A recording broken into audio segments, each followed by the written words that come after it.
যেখানে আমার জন্ম হয়েছিল অরিজিনালি, এবং 9 বছর বয়স পর্যন্ত আমি এখানেই ছিলাম।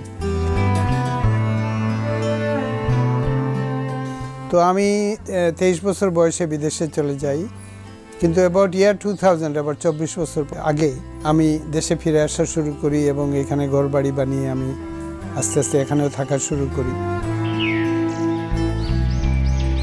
যেহেতু আমি মলিকুলার বায়োলজি, জেনেটিক সায়েন্স এগুলো নিয়ে ছোটোবেলা থেকে লেখাপড়া করেছিলাম, আমার মাথায় একটা ইচ্ছা বা একটা প্রশ্ন সব সময় ছিল যে এই দেশে আমি একটা বিগ সায়েন্স কী করতে পারি, একটা বিশাল বিজ্ঞান, তাক লাগানোর মতো বিজ্ঞান কি এই দেশে করা যায় না, এবং ইনফ্যাক্ট গ্রামে কি করা যায় না, এরকম একটা প্রশ্ন থেকে আমি তাড়িত হয়েছিলাম। এই ভাবনা থেকে তাড়িত হয়ে আমি ইমাজিন করলাম একটা ধান যেটা সারা বছর ধরে ফসল দিবে, যেটা কোনো ঋতুর অনুগত হবে না।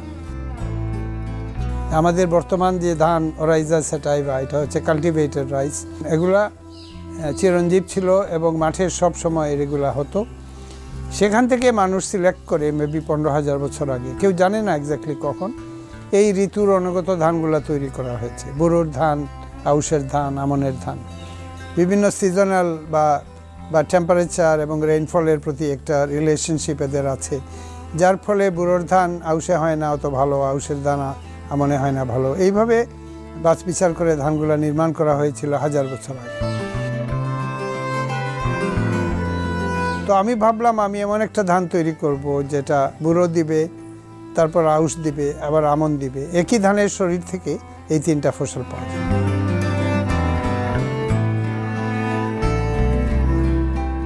এটা একটা বিশাল মাপের কাজ ছিল এই কারণে যে আমার শত শত রাইসের অরিজিন কি, এবং কোন রাইসটা কোথা থেকে এসেছে, কোনটা ব্যবহার করে হাইব্রিড করা হয়েছে, কোনটা ব্যবহার করে হাই ইল্ডিং ভ্যারাইটি করা হয়েছে আমাদের এক্সিস্টিং ধানের মধ্যে, এটা আমি জানতাম। এবং কোনোটা আবার সাইড দিয়ে টেলারিং বেশি হয়, আবার কোনটা কম হয়, এটাও আমি জানতাম। এটা নিয়ে আমার একটা মৌলিক কাজ ছিল আগে থেকে। AMP1, AMP1 মিউট্যান্ট আমি আইসোলেট করেছিলাম আমেরিকাতে এবং অস্ট্রেলিয়াতে মিলে। তো এই সমস্ত জ্ঞান এবং এই সমস্ত নলেজকে কেন্দ্র করে প্যারেন্ট সিলেকশন করে শত শত ভ্যারাইটির সাথে একটার সাথে আরেকটাকে ক্রস করে মাঠে আমি এই পরীক্ষা নিরীক্ষা শুরু করলাম। এবং জিনিসটা হচ্ছে এরকম, 2টা ভ্যারাইটিকে ক্রস করা হবে, তারপরে যে এটা যে বাচ্চা কাচ্চা হবে এটাকে বলে F2। এই F2-র মধ্যে বিভিন্ন ক্যারেক্টার আসবে, এবং আমরা হাজার হাজার ধান মাঠে লাগালাম, এবং এই যে কাটার পরে দ্বিতীয়বার বেড়ে ওঠার যে প্রবণতাটা, এটা আমরা খুঁজতে লাগলাম। কোভিডের সময় ইকোনমিক কর্মকাণ্ড নাই, আমি ভাবলাম ধানগুলা মাঠে থাকুক সারা বছর। এবং প্রথম আমি আশ্চর্য হয়ে দেখলাম যে যেগুলা রিপিট হারভেস্ট এবং বারবার ফিরে আসার জন্য আমরা নির্মাণ করেছিলাম, এগুলা সারা বছরই থাকলো এবং কাটার পরে আবার উঠলো। এগুলো যেমন চিরঞ্জীব হয়ে গেছে এরকম বিহেভ করলো।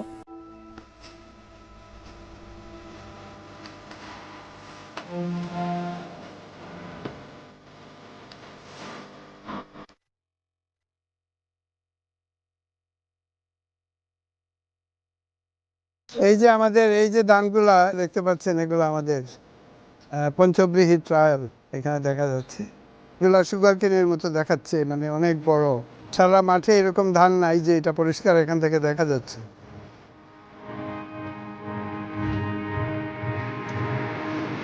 পঞ্চব্রীহি রোপণ পদ্ধতি সাধারণ ধানের মতনই। প্রথমে একটা বীজতলা তৈরি করতে হয়, যেটা এখানে হালি বা জ্বালা বলে। জ্বালাকে ফেলে যেটা হালি হবে প্রায় মাসখানেক, সেটা সিডলিং হিসাবে থাকবে। তারপর সেটাকে উৎপাটিত করে একটা একটা করে লাগাতে হবে, একটা একটা করে 25 সেন্টিমিটার দূরে দূরে এখানে লাগানো হয়েছে। এবং প্রথম ফসলটা এসেছে প্রায় 110 দিন পরে, এটা হয়েছে প্রায় মে মাসের 10 তারিখের দিকে প্রথমবার কাটা হয়েছে। তারপর 10 তারিখ থেকে শুরু করে এক একটা গাছের মধ্যে একটা, যেটাকে আমরা অ্যাসিনক্রনি বলি, যে ফ্লাওয়ারিংটা এক একটা গাছে একটু স্লাইটলি ডিফারেন্ট, কিন্তু 45 দিন পরে সমস্ত এলাকা জুড়ে মানে ধানটা কাটার জন্য রেডি হয়ে যাবে। তারপরে সেটা কাটার পরে আবার নিচ থেকে অনেক ধান গাছ গজাবে, গজানোর পরে একটা দ্বিতীয় আউশ আসবে, পর্যায়ক্রমিকভাবে একটা আমন আসবে এবং দ্বিতীয় আমন আসবে, এবং দ্বিতীয় আমন এসে যাওয়ার পরে তখন শীত নেমে আসছে পৌষ মাঘের দিকে, এবং ততদিনে 5টা ফসল বা পঞ্চব্রীহি ফসল আমরা পেয়ে যাব।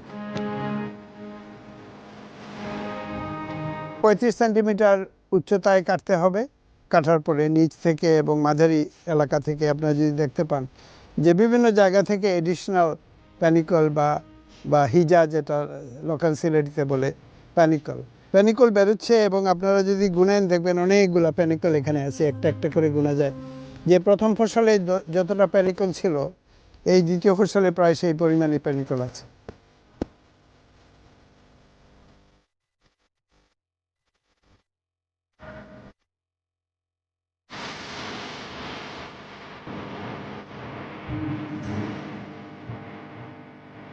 আমরা মাঠের সাধারণ কৃষকের জমি থেকে কিছু ধান কাটা হয়ে গেছে, ওটা তুলে এনেছি।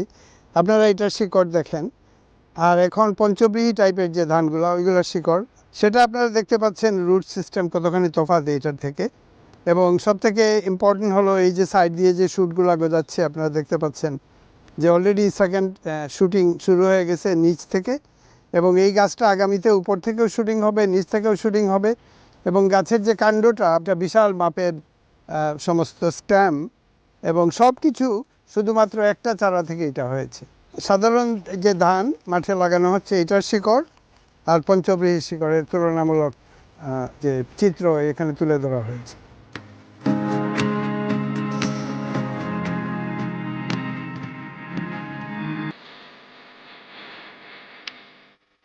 আমি আসলে অনেক ধরনের ভ্যারাইটি ক্রস করেছি, অনেক ডিফারেন্ট পঞ্চব্রীহি তৈরি করেছি। এই কারণে যে কোনোটা এখানে ভালো হবে, কোনোটা চিটাগংয়ে ভালো হবে, আরেকটা আফ্রিকাতে ভালো হবে, আরেকটা ইউরোপে ভালো হবে। একটা আন্তর্জাতিক দৃষ্টিভঙ্গি থেকে অনেক ভ্যারাইটি তৈরি করেছি। কাজেই আমি ব্যক্তিগতভাবে মনে করি যে এই যে প্রায় 100টা ভ্যারাইটি আমার আছে, যেগুলা মাল্টি হারভেস্ট দিতে সক্ষম, এগুলা কোনো না কোনো জায়গায় এটা কাজে লেগে যাবে। আবিদ স্যারের এই যুগান্তকারী আবিষ্কার দেখার জন্য, সরজমিনে দেখার জন্য আজকে আমরা এসেছি। এসে তার সাথে আমাদের অনেক কনভারসেশন হয়েছে, এই বিষয় নিয়ে অনেক কথা হয়েছে স্যারের সাথে। এবং বাস্তবে আমরা তার মাঠে পরিদর্শন করেছি। মাঠ পরিদর্শন করে আমরা যেটা পরিলক্ষিত হয়েছে যে প্রথম কাটের পর যে দ্বিতীয় কাটটা দিয়েছে, সেই দ্বিতীয় কাটেও বেশ টিলারিং স্টেজ চলে এসেছে। প্রায় প্রত্যেকটা গোছায় 12 থেকে 15টা টিলারিং স্টেজ চলে এসেছে, যেটা আসলে প্রথম কাটে ছিল 20 থেকে 25টা এবং দ্বিতীয় কাটে প্রায় 15 থেকে 20টা টিলারিং চলে এসেছে। এই দানটা যদি আমরা কৃষকের দ্বার গড়ায় পৌঁছে দিতে পারি, প্লাস সারের যে মেথোডোলজি, এই মেথোডোলজি যে কৃষকরা যদি অ্যাপ্লাই করতে পারে, তাহলে আমাদের প্রোডাকশন বেড়ে যাবে এবং কপিং ইন্টেন্সিভটাও বেড়ে যাবে। অর্থাৎ একটা জমিতে আমরা একাধারে 4 থেকে 5 বার ফসল কাটতে পারবো এক বছরে। তাইলে আমরা একটা জমিতে মিনিমাম 5টা ফসল আমার কিন্তু 5 বার ফসল হচ্ছে, যেটা আসলে আমাদের দেশের জন্য, আমার কৃষকের জন্য খুব উপকারী।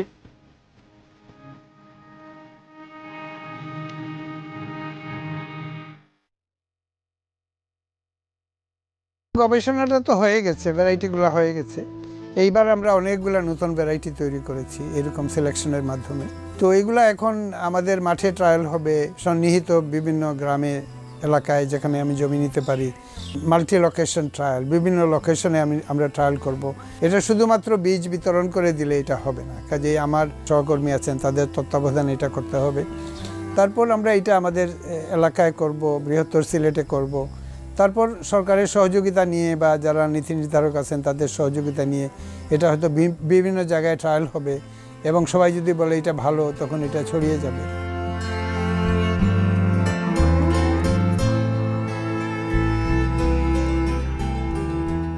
এই ধানটা পরিবেশ বান্ধব এবং এখন আপনি গ্লোবাল ওয়ার্মিংয়ের যে যুগ, তাতে আপনি জানেন যে কার্বনের পরিমাণ বেড়ে যাচ্ছে এবং এর ফলে সি লেভেল রাইজ হইতেছে। তো সেই ক্ষেত্রে আমাদের সবসময় পরিবেশ বান্ধব যে কোনো কিছুই সেটার আমাদের চর্চা করতে হবে। তো সেই ক্ষেত্রে এই ধানের যদি আমরা চাষ করি, তাহলে পরে আমার গ্লোবাল ওয়ার্মিংয়ের ক্ষেত্রে এটা একটা পজিটিভ ইম্প্যাক্ট ফেলবে। এবং এই ধানের চাষ করতে গেলে পরে কিন্তু একমাত্র উনি একা আগায় আসলেই হবে না, আমাদের সরকারের সাহায্য লাগবে। এবং সরকারের যে অর্গানাইজেশনগুলো আছে, তারা যদি এই ধান চাষে কৃষকদের প্রশিক্ষণ দেয় এবং এই ধানের যে ধরেন আপনি 5 বার কাটবে, প্রতিবারের জন্য এটা যেমন বলা হয় যে একবার সেচ দিলে পরের যে চারবার হবে তখন আর সেচ দেওয়ার প্রয়োজন হয়নি, কারণ বর্ষাকালে এমনি পানি আসে। তো এই ধানটা কখন রোপণ করতে হবে, কোন সময় কি পরিমাণ সার দিতে হবে, এগুলোর জন্য প্রশিক্ষণ লাগবে, হ্যাঁ, এবং কীটনাশক কীরকম দিতে হবে। তো সেই বিষয়ে সরকার যদি সাহায্য করে এবং তাহলে পরে এই আমাদের একবার চাষ করে এই ধরনের পঞ্চব্রীহি ধানে ভালো ফলন পাওয়া যেতে পারে। কৃষকের যে আপনার লেবার যে যতখানি খাটনি করতে হয় সেটাও কমে যাবে আপনার, এবং আমার মনে হয় যে এতে আমাদের ফলনও বাড়বে। ডক্টর আবেদ চৌধুরী সম্পর্কে আর একটু বলতে চাই। আমি ঢাকা বিশ্ববিদ্যালয়ের উচ্চতর বিজ্ঞান গবেষণা কেন্দ্রের পরিচালক। এই গবেষণা কেন্দ্রে আমরা নতুন একটা মানে সেন্টার আর কি, মানে এই গবেষণা কেন্দ্রে একটা ল্যাব আর কি, নতুন একটা ল্যাব চালু করেছে, যেটা প্রথম। এটা হলো অ্যাডভান্স এগ্রিকালচার ল্যাব।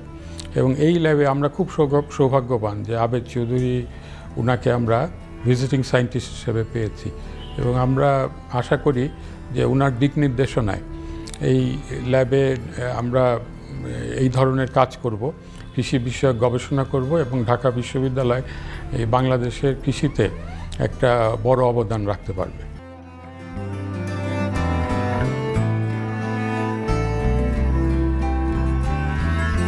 ধানের পরিমাণ প্রথমবার যদি আপনি মনে করেন হেক্টরের হিসাব আন্তর্জাতিকভাবে স্বীকৃত, তো প্রথমবার যদি 6 টন হয়, তো দ্বিতীয়বার হবে 4 টন 10 টন, তৃতীয়বার হবে আবার কখনো 6 টন, কখনো 7 টন, বেড়ে যায় থার্ড হারভেস্টে গিয়ে। তারপর ফোর্থটা ধরেন আবার 4 টন, বা আবার পরে 3 টন হলো, তো সব মিলিয়ে ধরেন 22 টন হয়ে গেল। তো 22 টন তো বিশাল, মানে আন্তর্জাতিকভাবে বলা হয় আমাদের দেশের ন্যাশনাল অ্যাভারেজ হলো আবার 4 টন থেকে 5 টন, সেই জায়গায় আপনি 22 টন পাচ্ছেন। এটা এক ধরনের প্রিসিশন এগ্রিকালচার, ঠিক সময় মতো কাটতে হবে, একটা মেথডে কাটতে হবে, তারপর আবার পরিচর্যা করতে হবে। এটা একটা নতুন জিনিস, তাই না? এইভাবে তো কেউ আগে করেনি। কাজে এটা সবাই মিলে এরকম ফোকাসড ওয়েতে করবে কিনা, এটা একটা চ্যালেঞ্জ। 2 নম্বর হচ্ছে যে হাওর এলাকা, যেখানে অনেক পানি দ্রুত বেড়ে যায়, কারণ এটা কাটার পরে ওই জায়গা থেকে সেকেন্ড টিলারিংগুলো আসবে, তো ওই জায়গায় যদি পানিতে ডুবে যায় তাহলে তো আর এটা হবে না। সো আমাদের বৃহত্তর সিলেটের বেশিরভাগ জায়গায়, আমি যেটা হাওর বাদ দিলে, এটা পঞ্চব্রীহির জন্য উপযোগী। সারা দেশে কতখানি জায়গা পঞ্চব্রীহির জন্য উপযোগী এটা সার্ভে করতে হবে। যেখানে বোরো হচ্ছে না, বা বোরোর সাথে আউশ হচ্ছে না, শুধুমাত্র আমন হচ্ছে, অনেক জায়গা খালি পড়ে আছে, সেখানে এটা হবে।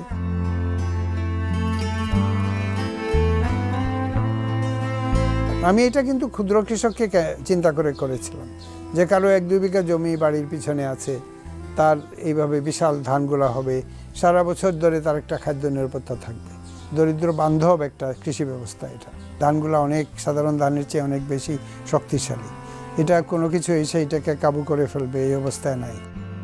এটা তুফানে হেলে যাবে না, এটা দাঁড়িয়ে থাকবে, এটার কাণ্ডগুলো খুব মোটা। এইভাবে আমরা এটাকে সিলেকশন করেছি। তো আমাদের পূর্বপুরুষ কৃষি নির্ভর ছিলেন, আমার ফ্যামিলি সবসময় এগ্রিকালচার ল্যান্ড ছিল, তো এইরকম একটা দায়বদ্ধতা আছে, এই গ্রামের প্রতি আছে, এই কমিউনিটির প্রতি আছে, দারিদ্র্য বিমোচনের জন্য আমার একটা দায়বদ্ধতা আছে। এই স্পিরিট থেকে আমি করি।